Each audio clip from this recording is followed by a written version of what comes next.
Hello students, चलिए आज का हमारा जो सेशन रहेगा भाई वो ऑप्टिक्स का रहेगा।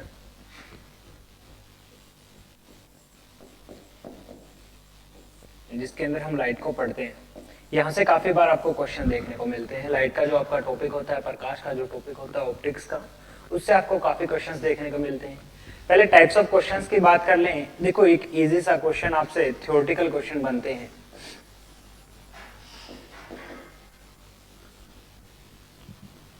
थ्योरेटिकल क्वेश्चन बनते हैं, दूसरा आपका न्यूमेरिकल क्वेश्चन बनते हैं। दो तरीके के आपके क्वेश्चन बनते हैं यहाँ सर, एक थ्योरेटिकल बनता है और एक न्यूमेरिकल बनता है। ऑप्टिक्स में दो चीजें होती हैं। थ्योरेटिकल में अगर आपकी क्वेश्चंस की बात की जाए तो या तो आप रिफ्लेक्शन को पढ़ेंगे, प्रकाश में जैसे परावर्तन है, अपवर्तन है, रिफ्रैक्शन होगा। इन सिद्धांतों के ऊपर आपका क्वेश्चन आता है कि प्रकृति में कौन कौन सी घटनाएं हैं जो इन सिद्धांतों पर निर्भर करती हैं, या फिर कौन सी घटना किस सिद्धांत पर निर्भर करती है। क्वेश्चन आपको देखने को मिलता है। इसके अलावा अगर मैं न्यूमेरिकल की बात करूं तो वो दो तरीके के फॉर्मूले आपने पढ़े होंगे। एक मिरर का, दर्पण का सूत्र आपने पढ़ा होगा, मिरर फॉर्मूला, और एक आपने लेंस फॉर्मूला पढ़ा होगा। दो फॉर्मूले आपने पढ़े होंगे, उन पे आपका क्वेश्चन आता है। ठीक है, तो चलिए आज के इस क्लास के अंदर हम पढ़ते हैं, ऑप्टिक्स की शुरुआत करते हैं। सबसे पहला हमारा जो टॉपिक बनता है वो बनता है रिफ्लेक्शन का, तो उससे शुरुआत करते हैं। फर्स्टली जान ले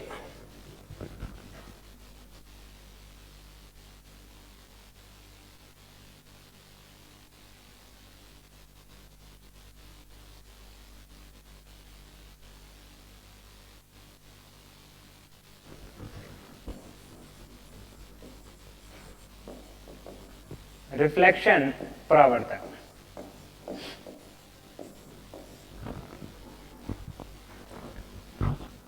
देखो, सबसे पहले बात पढ़नी होती है व्हाट इज रिफ्लेक्शन, परावर्तन होता क्या है। मान लो ये कोई चीज है, कोई भी एक सतह है, इस पर कोई चीज आकर टकराई और उसी दिशा में वापस मुड़ गई। This is called reflection. वो किसी भी केस में हो सकता है, प्रकाश का केस जरूरी नहीं है, वो किसी भी केस के अंदर ऐसी चीज देखने को मिल सकती है। मान लो ये आपकी एक दीवार थी, ये आपकी एक वॉल थी, और इसके ऊपर आपने एक बॉल को फेंका, बॉल इससे टकराई और वापस आ गई। तो हम क्या कहते हैं, इंग्लिश में हम इसे वर्ड देते हैं the ball bounce back. The ball bounce back. Bounce back मतलब किसी चीज टकरा कर वापस आ जाना। और जब ऐसी दशा होती है, कोई चीज टकरा कर वापस आती है, कोई भी चीज किसी दूसरी चीज से टकरा कर वापस आती है, तो उस दिशा को रिफ्लेक्शन कहते हैं। उसको आप, उस स्थिति को आप परावर्तन कहते हैं, रिफ्लेक्शन कहते हैं। रिफ्लेक्शन का मतलब होता है कि एक चीज से टकरा कर वापस आ जाना। कोई भी चीज है आपकी, कोई भी जैसे गेंद है या कुछ भी है जो आपकी दीवार से किसी भी चीज से टकरा कर वापस आ रही है, तो उस सिद्धांत को आप परावर्तन कहते हैं, रिफ्लेक्शन कहते हैं। It strikes the ball and come back. Clear? तो अब देखिए, अब यही बात हुई, कोई भी चीज टकराकर वापस कब आ सकती है। सबसे पहली बात तो ये होती है कि कोई भी चीज टकराकर वापस कब आएगी, जब ये जो दीवार है ये क्या होनी चाहिए, सॉलिड होनी चाहिए, ठोस होनी चाहिए। मतलब इसके अंदर इतनी क्षमता होनी चाहिए कि इसके पार वो चीज नहीं निकल सकती। जो आपने आगे ऑब्स्टिकल लड़ाया है, जो आपने रास्ते में कोई भी रुकावट लगाई है जिससे वो चीज टकरा रही है, उससे पार वो चीज नहीं जानी चाहिए, उससे पार वो चीज नहीं जा सकती। ऐसी दिशा में ही रिफ्लेक्शन देखने को मिलता है। तो फर्स्टली हमें स्टडी करना होता है, रिफ्लेक्शन समझ में आ गया होगा क्या होता है। तो यहीं से एक वर्ड हमारे सामने आया, मिरर। अब क्वेश्चन आता है, sir what is the difference between mirror and glass. एक दर्पण और एक कांच में अंतर क्या है, एक दर्पण और एक कांच में अंतर क्या है, ये आपका क्वेश्चन देखने को आपको मिल सकता है। What is the difference between a mirror and the glass. सबसे पहली बात, ये जो कांच होते हैं, फ्लिंट ग्लास होता है, ये वर्ड याद रख लेना भाई, फ्लिंट कांच। जो आपके लेंस या मिरर बने होते हैं वो किस कांच के बने होते हैं, फ्लिंट कांच के बने होते हैं। आपके जो क्वार्ट्ज ग्लास होता है, जो क्वार्ट्ज ग्लास होता है, उसकी आपकी खिड़कियां बनती हैं। जो आप विंडो वगैरह में जो ग्लास इस्तेमाल करते हैं वो क्वार्ट्ज ग्लास होता है। जो आप लेंस या मिरर के अंदर जो ग्लास इस्तेमाल करते हैं वो फ्लिंट ग्लास होता है। ये वर्ड आपको याद रखने होंगे, दोनों वर्डों के बारे में आपको पता होना चाहिए। अगला पॉइंट कि गिलास और मिरर में डिफरेंस क्या है। जैसे मान लो एक कांच का कोई टुकड़ा है, एक कांच का कोई टुकड़ा है, ये कांच ही कहलाएगा जब तक मैं इसे क्या नहीं करता, इसकी सतह को कोट नहीं कर देता, इसकी सतह को पेंटेड नहीं कर देता, इसकी सतह पर क्या नहीं कर देता, एक कोट नहीं चढ़ा देता या फिर पेंट नहीं कर देता। पेंट का मतलब ये मत समझना कि आप पेंट का डिब्बा खोलो और शीशे के ऊपर पेंट लगा दो, नहीं। इस सतह को ऐसा बनाना है कि इससे प्रकाश की किरणें बाहर ना निकल पाए। देखो भाई, कांच में से प्रकाश की किरणें पार निकल जाती हैं, हमें पता है कि कांच में से प्रकाश की किरणें क्या करती हैं, ग्लास में से पार निकल जाती हैं। जब इस कांच को ऐसा बना दिया जाए कि इसमें से किरणें पार ना निकले, तो उस समय क्या कहलाता है, दर्पण कहलाता है, मिरर कहलाता है। क्लियर? अब एक बात, इसके ऊपर ये जो कोट लगाया है, इस कोट लगाने की विधि को सिल्वरिंग कहते हैं। इसके ऊपर जो कोट लगाया है, इस विधि को हम सिल्वरिंग कहते हैं। इस कांच के ऊपर जो हमने कोट लगाया है, इस कोट लगाने की विधि को हम क्या कहते हैं, सिल्वरिंग कहते हैं, या फिर जिसे आप हिंदी में कहना चाहेंगे तो रजतीकरण कहा जाता है। इसे क्या कहा जाता है, रजतीकरण कहा जाता है।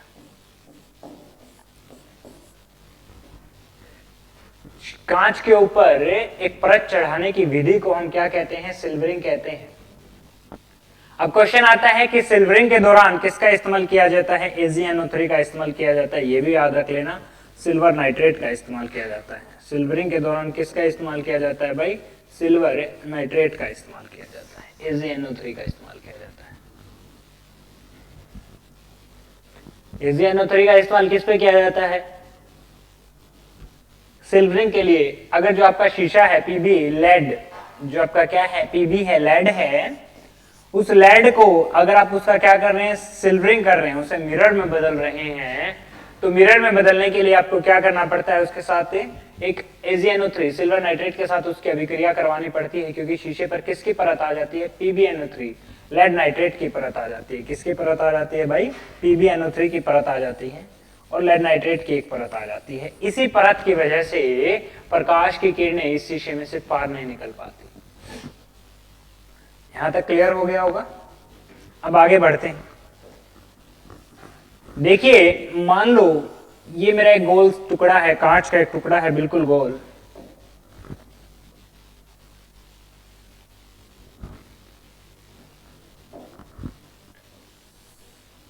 अगर मैं इसके ट्रांसैक्शन करना चाहूं, इसके हिस्से काटना चाहूं, तो इसके 3 हिस्से में काट सकता हूं। मैंने इसे काट दिया। इस एक टुकड़े को पहला, दूसरा और तीसरा, पहले टुकड़े को मैं बाहर लेके आता हूं तो कुछ ऐसा दिखाई देता है। दूसरे टुकड़े को मैं बाहर लेके आया तो वो कुछ ऐसा दिखाई देता है, और तीसरे टुकड़े को बाहर लेके आया तो वो कुछ ऐसा दिखाई देता है। ये मेरे 3 टुकड़े मुझे दिखाई देते हैं।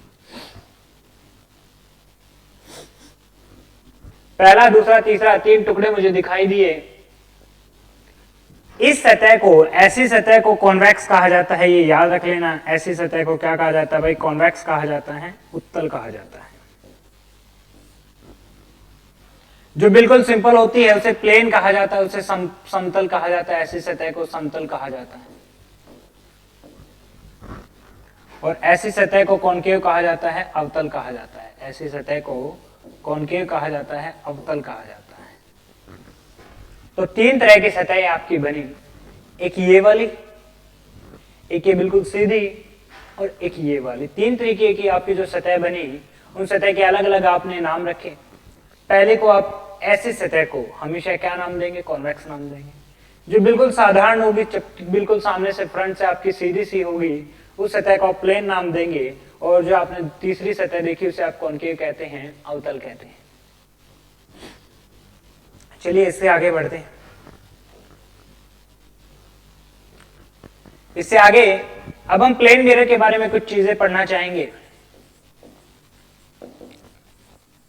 हम समतल दर्पण के बारे में कुछ पॉइंट्स हमें याद करने हैं, उन्हें एक बार हम जान लेते हैं। ये हमारा समतल दर्पण है भाई।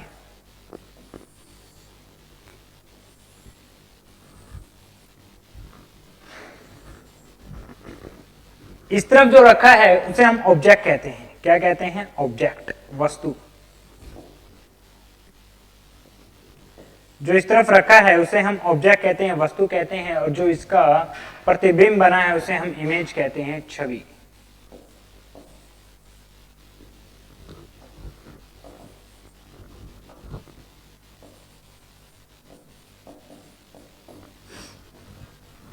या फिर आप प्रतिबिंब कह सकते हैं। बीच में हमारा क्या रखा है, प्लेन मिरर रखा है। बीच में हमारा क्या रखा है, प्लेन मिरर रखा है, समतल दर्पण रखा है।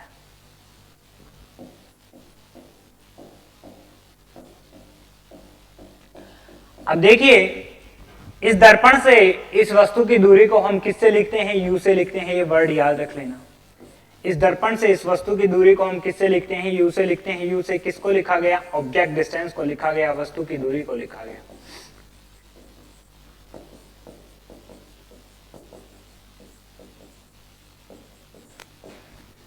और v से इमेज डिस्टेंस को लिखा गया, किसको लिखा गया, इमेज डिस्टेंस को v से लिखा गया, छवि की दूरी को v से लिखा गया।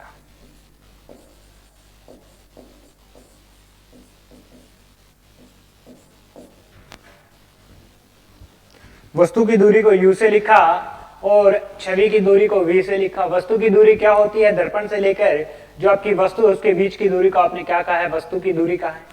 वैसे ही दर्पण से लेकर जो छवि के बीच की दूरी है उसे आपने क्या कहा है, इमेज डिस्टेंस का है, छवि की दूरी का है। कोई ज्यादा सोचने की बात यहां तक थी नहीं। पहला पॉइंट याद रखना कि समतल दर्पण के केस में u और v बराबर होते हैं, मतलब वस्तु की दूरी और छवि की दूरी हमेशा बराबर रहती है।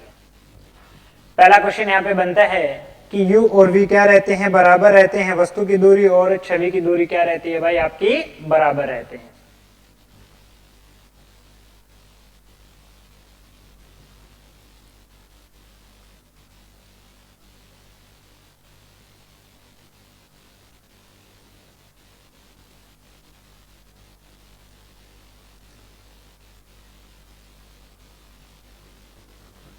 ठीक है। दूसरा पॉइंट, अब एक क्वेश्चन आता है कि ऑब्जेक्ट वेलोसिटी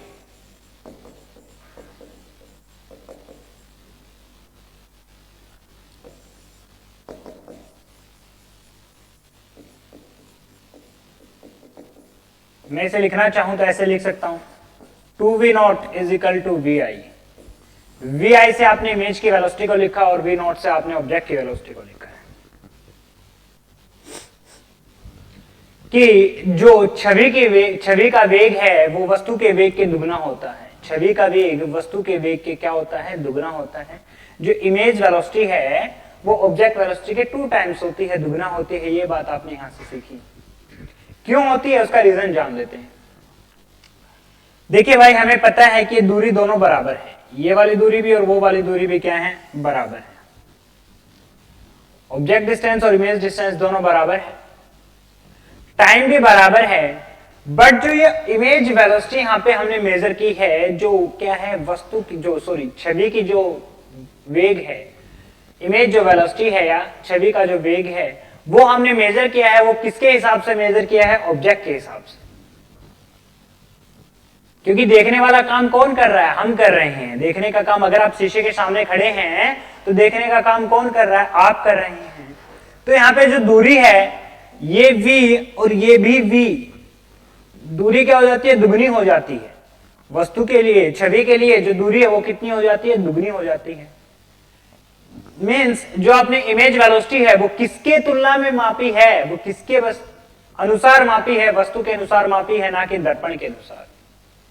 इसको एज ए क्वेश्चन देख लेते हैं एक बार। मैं कहता हूं कि मान लो वस्तु का वेग 20 मीटर प्रति सेकंड है, तो आप कहेंगे सर छवि का वेग 40 मीटर प्रति सेकंड होगा। ये बात समझिए, मैंने कहा कि एक समतल दर्पण के सामने एक वस्तु का वेग 20 मीटर प्रति सेकंड है, तो आप कहेंगे सर छवि का वेग 40 मीटर प्रति सेकंड होगा। परंतु एक और बात क्लियर करते हैं, अगर इसी क्वेश्चन में मैं आपसे पूछ लूं कि बताइए छवि का वेग वो भी समतल दर्पण के अनुसार with respect to plane mirror image velocity कितनी होगी, तब आप क्या कहेंगे, सर वो 20 ही होगी। Image velocity with respect to plane mirror is 20 metre per second. इस प्लेन मिरर के रिस्पेक्ट में इमेज वेलोसिटी कितनी होगी, 20 मीटर पर सेकेंड होगी। क्यों होगी, क्योंकि डिस्टेंस इक्वल है भाई, और प्लेन मिरर से दोनों डिस्टेंस इक्वल है, टाइम इक्वल है, तो वेलोसिटी भी क्या होगी, इक्वल होगी। तो ये 40 क्यों लिखा था, ये 40 लिखा था कि 20 मीटर प्रति सेकंड इस छवि के लिए, इस छवि का वेग है दर्पण के लिए, और दर्पण से आगे काम किसने किया है? देखने का काम वस्तु पर होता है, हमने किया है। तो 20 मीटर प्रति सेकंड का वेग यहां पर भी होगा, दोनों वेग मिलाओगे तो कुल कितना हो जाएगा? 40 का वेग हो जाएगा। ठीक है, तो 2 पॉइंट क्लियर हुए। अगले पॉइंट पे आते हैं। कहते हैं कि जो आपका समतल दर्पण होता है उसकी फोकल लेंथ अनंत होती है, उसकी फोकल की लंबाई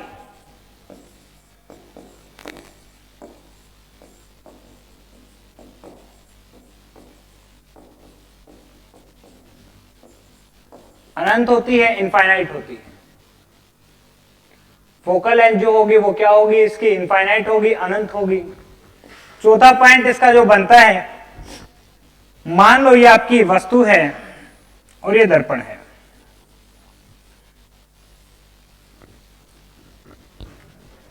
वस्तु की ऊंचाई हमने h मान ली और दर्पण की ऊंचाई हमने बड़ा H मान ली। वस्तु की ऊंचाई हमने छोटा h मानी है और दर्पण की ऊंचाई बड़ा H मानी है। आप चाहते हैं कि ये पूरा जो वस्तु है पूरी की पूरी इस दर्पण में दिखाई दे, मतलब ये जो वस्तु है पूर्ण रूप से इस दर्पण में दिखाई दे, तो दर्पण की ऊंचाई कम से कम कितनी होनी चाहिए? h कम से कम कितना होना चाहिए? h/2 के एग्जैक्टली से अगर मैं लिखना चाहूं तो मैं इसे लिखूंगा ग्रेटर देन और इक्वल टू। कम से कम h/2 के बराबर इस दर्पण की ऊंचाई होनी चाहिए, तभी आप इस वस्तु को पूर्ण रूप से इस दर्पण में देख सकते हैं, नहीं तो नहीं देख पाएंगे। तो ये चौथा पॉइंट बनता है कि to see a object completely in a plane mirror, the height of the plane mirror should be equal to that of h/2, half of the object. किसी वस्तु को पूर्ण रूप से किसी समतल दर्पण में देखने के लिए उस समतल दर्पण की ऊंचाई वस्तु की ऊंचाई के आधे के बराबर होनी चाहिए। ये 4 पॉइंट आपको पता हुए।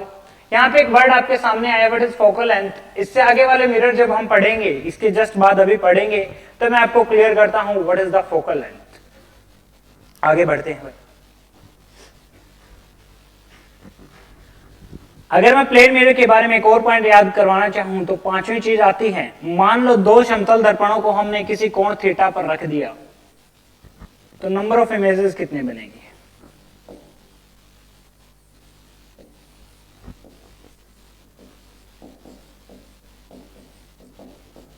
छवियों की संख्या कितनी होगी? ये आपका क्वेश्चन आता है कि अगर 2 प्लेन मिरर को एक एंगल थीटा पर रख दिया जाए तो what is the number of images? अगर 2 प्लेन मिरर को एक एंगल थीटा पर रख दिया जाए तो what is the number of images? ये आपका कई बार क्वेश्चन आ जाता है कि छवियों की संख्या कितनी होगी। तो याद रखना भाई, छवियों की संख्या निकालने का तरीका होता है 360 बटे थीटा कीजिए। सबसे पहले क्या कीजिए? 360 बटे थीटा कीजिए, वहां से एक संख्या आएगी n, कोई भी एक संख्या आएगी। अब आपका क्वेश्चन आता है कि सर 360 बटे ही थीटा क्यों किया? क्योंकि भाई 2 दर्पणों को, मान लो इस दर्पण को अगर आप पूरे तरीके से देखना चाहते हैं तो घुमाकर बस 360 का एंगल बना सकते हैं। ज्यादा से ज्यादा कितने का कोण बना सकते हो? 360 का कोण बना सकते हो, इसलिए इसे किस पे रखा गया है? 360 डिग्री पर रखा गया। अब मान लो ये n 2 ही तरह की संख्या आ सकती है, या तो सम होगी या विषम होगी, या तो सम संख्या होगी या विषम संख्या होगी, ओड नंबर होगा। अगर ये एक सम संख्या हुई, अगर ये एक सम संख्या हुई तो आप कहेंगे sir number of images n-1 होंगे, और अगर ये विषम संख्या हुई तो नंबर ऑफ इमेजेस n होगा। अगर एक सम संख्या हुई तो नंबर ऑफ इमेजेस n-1 होंगे, और अगर एक विषम संख्या हुई तो नंबर ऑफ इमेजेस n होगी। क्लियर है? कैसे? उदाहरण के रूप में देखते हैं। पहले मान लो मैं कहता हूं 2 समतल दर्पण को 90 डिग्री के कोण पर रखा गया। पहला क्वेश्चन बनाते हैं कि 2 समतल दर्पण को 90 डिग्री के कोण पर रखा गया, तो ऐसी दशा में आप क्या करेंगे? आप कहेंगे सर 360 बटे 90 करते हैं, 0 से 0 काट दिया, 9 चौक 36, 4। n का मान कितना आया? 4 आया। 360 बटे थीटा करना था, तो थीटा कितना था भाई हमारे पास? 90 डिग्री था। 90 को रखा तो कितना आया? 4 आया।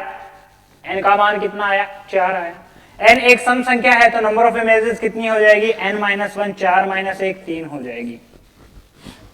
n एक सम संख्या है तो नंबर ऑफ इमेजेस कितना हो जाता है, n-1 हो जाता है, 4 - 1 3 हो जाएगा।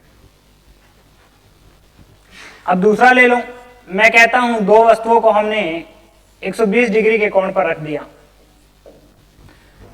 दो दर्पणों को हमने 120 डिग्री के कोण पर रख दिया, तो वहां से क्वेश्चन बनता है कि sir what is the number of images, तो आप कहेंगे 360/θ, 0 से 0 काट दो, 12 या 36,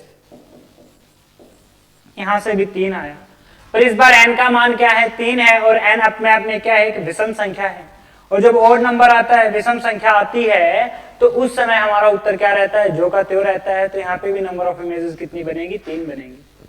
अब एक क्वेश्चन आएगा कि सर यहाँ पे n-1 क्यों हुआ, इवन के अंदर हमने n-1 क्यों किया, ये आपका कई बार क्वेश्चन आ सकता है। देखो एग्जाम पॉइंट ऑफ व्यू से नहीं आएगा, बट आपको नॉलेज होनी चाहिए। भाई जब इवन के अंदर आप किसी मिरर को रखते हैं तो एक के ऊपर दूसरा, दूसरे के ऊपर तीसरा, ऐसी छवियां बनती हैं, जो आखिरी वाली छवि होती है वो तीसरी छवि के ऊपर, मीन्स देखो आपने एक शीशा ऐसे रख लिया, एक ऐसे रख लिया, इनमें जो इमेज बनेंगी तो क्या होगा, जो आखिरी इमेज होगी वो उससे पहले वाली पर जो कि त्यों उसके ऊपर लाई करेगी, उसके ऊपर बनेगी। मान लो यहां पर कितनी इमेज छवियां बनी थी, 4 बनी थी, तो तीसरी और चौथी छवि एक दूसरी एक ही जगह पर दोनों बनी होंगी, इसलिए आप डिफरेंशिएट नहीं कर सकते कि यहाँ पर क्या कितनी बनी है, कि 4 बनी, आप ये नहीं कह सकते, क्योंकि तीसरी और चौथी मिलाकर दोनों एक ही बिंदु पर बनेंगी, एक जैसी बनेंगी, तो एक छवि ढक जाएगी वहां पर, इसलिए हम क्या करते हैं, n-1 करते हैं। क्लियर है? अब आगे बढ़ते हैं, ये प्लेन मिरर के कुछ पॉइंट्स है जो आपको पता होने चाहिए। अब देखिए ये आपका कॉन्केव मिरर है, कुछ चीजें इसमें जान लीजिए। इसको मुख्य धुरी कहते हैं, प्रिंसिपल एक्सिस कहते हैं, इसे पोल कहा जाता है, इसे P से प्रदर्शित किया जाता है। किसी दर्पण का मध्य बिंदु, the centre point of a mirror is called pole, the centre point of a mirror is called pole, किसी दर्पण का मध्य बिंदु पोल कहलाता है। और एक सीधी रेखा, उस पोल में से निकलने वाली, उस पोल में से गुजरने वाली एक सीधी रेखा प्रिंसिपल एक्सिस कहलाती है, मुख्य धुरी कहलाती है। एक सीधी रेखा क्या कहलाती है भाई, प्रिंसिपल एक्सिस कहलाती है, मुख्य धुरी कहलाती है।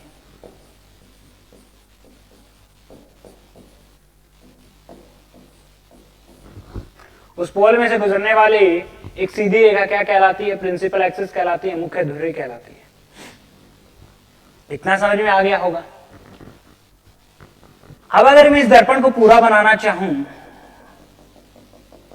तो ये कुछ ऐसे बनेगा, जिस गिलास का, जिस कांच का एक टुकड़ा है, उस कांच को मैं पूरा बना दूं तो ये कुछ ऐसा बनेगा। अब इस कांच का एक क्या होगी, एक त्रिज्या होगी, ये इसका सेंटर है, इस कांच का क्या है, सेंटर है, केंद्र है। भाई पूरा कांच एक गोल कांच है, इस कांच का क्या है, एक सेंटर है। अगर सेंटर है तो इसकी एक रेडियस भी होगी, इसकी एक क्या होगी, रेडियस होगी, त्रिज्या होगी। इस टुकड़े की एक क्या होगी, त्रिज्या होगी, जिसे हम r से लिखते हैं। ठीक है,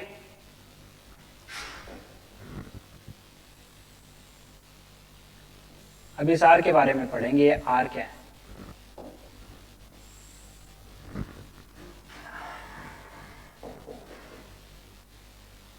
देखिए इसके हमने 3 टुकड़े बनाए थे, कॉन्वेक्स प्लेन और कॉन्केव बनाया था।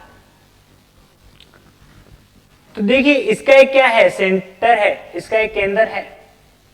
ये जो गोल हिस्सा है, जिसके गोल कांच है, जिसके टुकड़े बनाए गए हैं, उसका एक सेंटर होगा, केंद्र होगा। और अगर केंद्र होगा तो इसकी रेडियस भी होगी, जिसे आप रेडियस ऑफ कर्वेचर कहते हैं, रेडियस ऑफ कर्वेचर, त्रिज्या जिसे आप कहते हैं। वो त्रिज्या कौन सी होगी, उस कांच की त्रिज्या होगी जिसका वो दर्पण हिस्सा है। जिस कांच का वो दर्पण हिस्सा है, उस कांच की त्रिज्या को क्या कहा जाता है, यहाँ पे रेडियस ऑफ कर्वेचर कहा जाता है। जिस कांच का वो हिस्सा है, वो दर्पण हिस्सा है, उस कांच की त्रिज्या को रेडियस ऑफ कर्वेचर कहा जाता है। और इस कांच के केंद्र को, सेंटर को, इस कांच के केंद्र को, सेंटर को सेंटर ऑफ कर्वेचर कहा जाता है। तो ये दो टर्में आपकी क्लियर हो जानी चाहिए कि सेंटर ऑफ कर्वेचर क्या है या रेडियस ऑफ कर्वेचर क्या है। जिस कांच का वो दर्पण टुकड़ा है, हिस्सा है, उस कांच के केंद्र को आप सेंटर ऑफ कर्वेचर कहते हैं और उस कांच की त्रिज्या को आप रेडियस ऑफ कर्वेचर कहते हैं।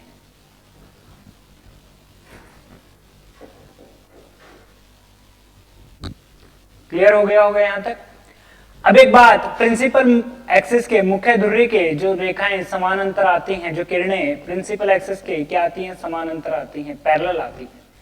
The rays come parallel to the principal axis, जो मुख्य धुरी के जो किरणें क्या आती हैं, समानांतर आती हैं, वो रिफ्लेक्ट होकर एक पॉइंट पर काटती हैं, जिस पॉइंट को हम नाम देते हैं फोकस। जिस पॉइंट को हम क्या नाम देते हैं, फोकस।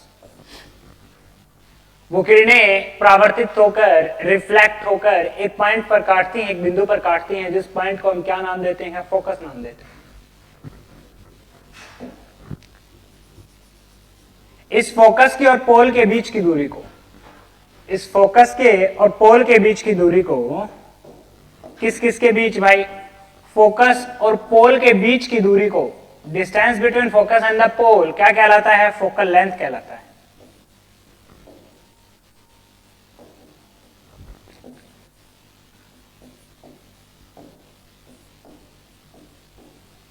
फोकस और पोल के बीच की दूरी को क्या कहा जाता है, फोकल लेंथ कहा जाता है, फोकल की लंबाई कहा जाता है। दूसरा, यहां पर कहीं इसका सेंटर ऑफ कर्वेचर होगा। अगर मैं इसको पूरा बनाना चाहूं अच्छे से, तो भाई इसका यहां पर कहीं सेंटर ऑफ कर्वेचर होगा, सी होगा, मतलब उस कांच का केंद्र होगा या सेंटर होगा जिसका ये दर्पण एक टुकड़ा है। और इस सेंटर की दूरी को यहां से लेकर यहां तक हम आर से लिखते हैं, रेडियस ऑफ कर्वेचर से लिखते हैं, आर से लिखते हैं, रेडियस ऑफ कर्वेचर से लिखते हैं। एक पॉइंट और याद रखना कि जो रेडियस ऑफ कर्वेचर है वो फोकल लंबाई के दुगना होता है। ये पॉइंट आप नोट कर लेना कि रेडियस ऑफ कर्वेचर फोकल लंबाई के दुगना होता है। जो त्रिज्या है वो फोकल लंबाई के दुगना होती है, ये पॉइंट आपको पता होना चाहिए। तो फोकल लंबाई क्या होती है, त्रिज्या क्या होती है, आई थिंक ये सारी चीजें आपको क्लियर हो गई होंगी। एक पॉइंट और यहां पर सीख लीजिए, ये कुछ पॉइंट्स हैं, वैसे आपको कोई काम आएंगे नहीं, फिर भी जान लीजिए। सी से आने वाली तरंगे क्या करती हैं, जो की त्यों निकल जाती हैं। अगर सेंटर ऑफ कर्वेचर से कोई किरण आई है तो वो जो की त्यों क्या कर जाती है, सीधे निकल जाती है। रिफ्लेक्शन के केस में, परावर्तन के केस में सेंटर ऑफ कर्वेचर से गुजरने वाली किरण जो कि त्यों पार निकल जाती है, उसमें कोई बदलाव नहीं आता। अगर कोई किरण किस पर आई है, पोल पर आई है, अगर कोई किरण पोल पर आई है तो जितने कोण पर वो आती है उतने कोण पर वो मुड़ जाती है। ये पॉइंट भी याद रख लेना कि अगर कोई किरण पोल पर आकर टकराती है तो जितने कोण पर, जितने एंगल पर वो आकर उस पोल पर टकराई है, उसी एंगल के साथ वो क्या करती है, बाहर की तरफ निकल जाती है, परावर्तित होने के बाद निकलती है। यहां पे आई को एंगल ऑफ इंसिडेंस कहते हैं, आई को यहां पे एंगल ऑफ इंसिडेंस कहा जाता है। वह कोण जिसके साथ कोई किरण आकर एक दर्पण पर टकराती है, वह कोण जिसके साथ कोई किरण आकर एक दर्पण पर टकराती है, उसे एंगल ऑफ इंसिडेंस कहा जाता है। और आर को एंगल ऑफ रिफ्लेक्शन कहा जाता है, आर को एंगल ऑफ रिफ्लेक्शन कहा जाता है।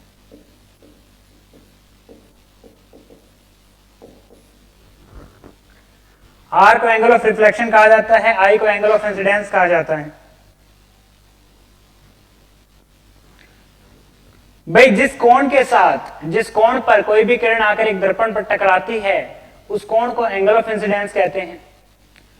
और जिस कोण के साथ वो क्या करती है, परावर्तित होती है, रिफ्लेक्ट होती है, उसे एंगल ऑफ रिफ्लेक्शन कहा जाता है।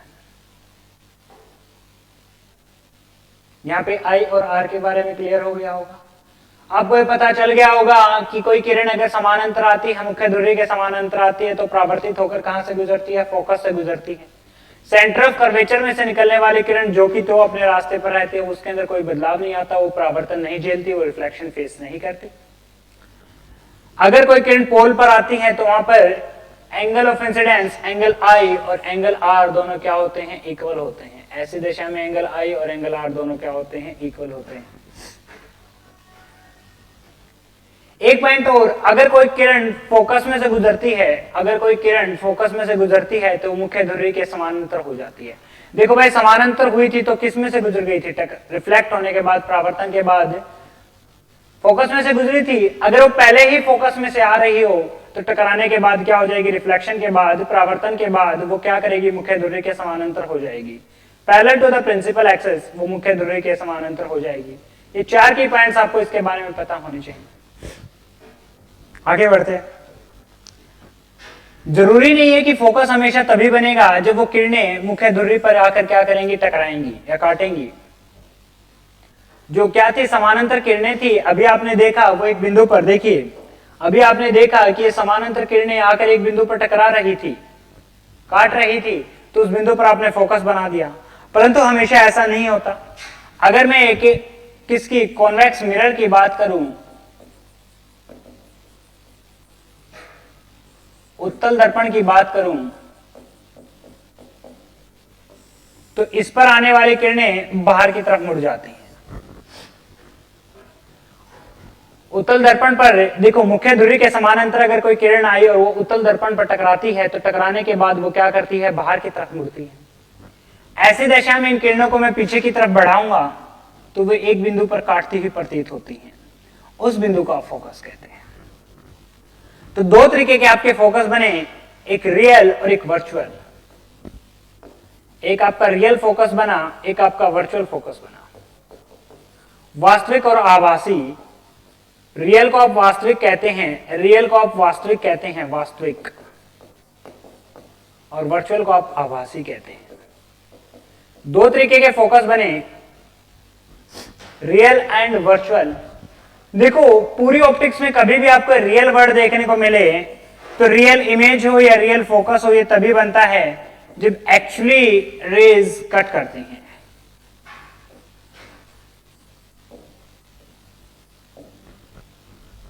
और वर्चुअल जब बनता है जब rays seems to be meet होती हैं।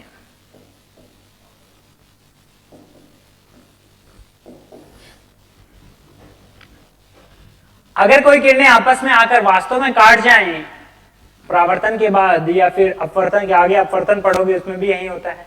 अगर दो किरणें रिफ्लेक्शन या रिफ्रैक्शन के बाद वास्तव में किसी बिंदु पर काट जाएं तो वहां पर बनने वाली छवि हमेशा क्या होती है, वास्तविक होती है, रियल होती है। पर अगर वो काटती हुई प्रतीत हो, देखो जैसे इसको मैंने पीछे बढ़ाया, ये दिख रही है कि शायद ये यहां काट सकती थी, पर ये वास्तव में नहीं काट रही हैं। ऐसी दशा में जो आप इमेज कहते हो या जो छवि कहते हो उसे आप वर्चुअल इमेज कहते हो। ऐसी दशा में जो आपकी इमेज बनती है उसे क्या कहा जाता है, वर्चुअल इमेज कहा जाता है। तो what is the difference between real image and the virtual image? I think it is clear to all of you. आप सभी के लिए क्लियर हो गया होगा what is the difference between virtual image and the real image, कि वास्तविक छवि कब बनती है और आभासी छवि कब बनती है। ये आपके लिए क्लियर हो गया होगा। यहां तक तो डाउट नहीं होना चाहिए, ठीक है। तो याद रखना कि कॉन्वेक्स मिरर का जो क्या होता है, फोकस होता है, वो इस तरफ बनता है। तो इसका सेंटर ऑफ कर्वेचर भी किस तरफ होगा भाई, इसी तरफ होगा। क्योंकि अगर इस दर्पण को मैं पूरा करना चाहूं तो कुछ ऐसे पूरा किया जाएगा ना, तो इसका सेंटर ऑफ कर्वेचर भी क्या होगा, इसी तरफ होगा। दोनों मिरर को ध्यान से देख लो, इसका सेंटर ऑफ कर्वेचर इस तरफ था, फोकस भी इस तरफ थी, लेफ्ट साइड से। इसके अंदर दोनों क्या है, फोकस और centre of curvature right side है, ठीक है। इमेज बनाने का तरीका वही है कि अगर कोई किरण क्या करती है, पोल पर आकर टकराती है, तो जितने कोण पर वो आएगी उतने कोण पर वो परावर्तित हो जाएगी, ठीक है। ये कुछ की पॉइंट्स हैं जो आपको पता होने चाहिए यहां तक।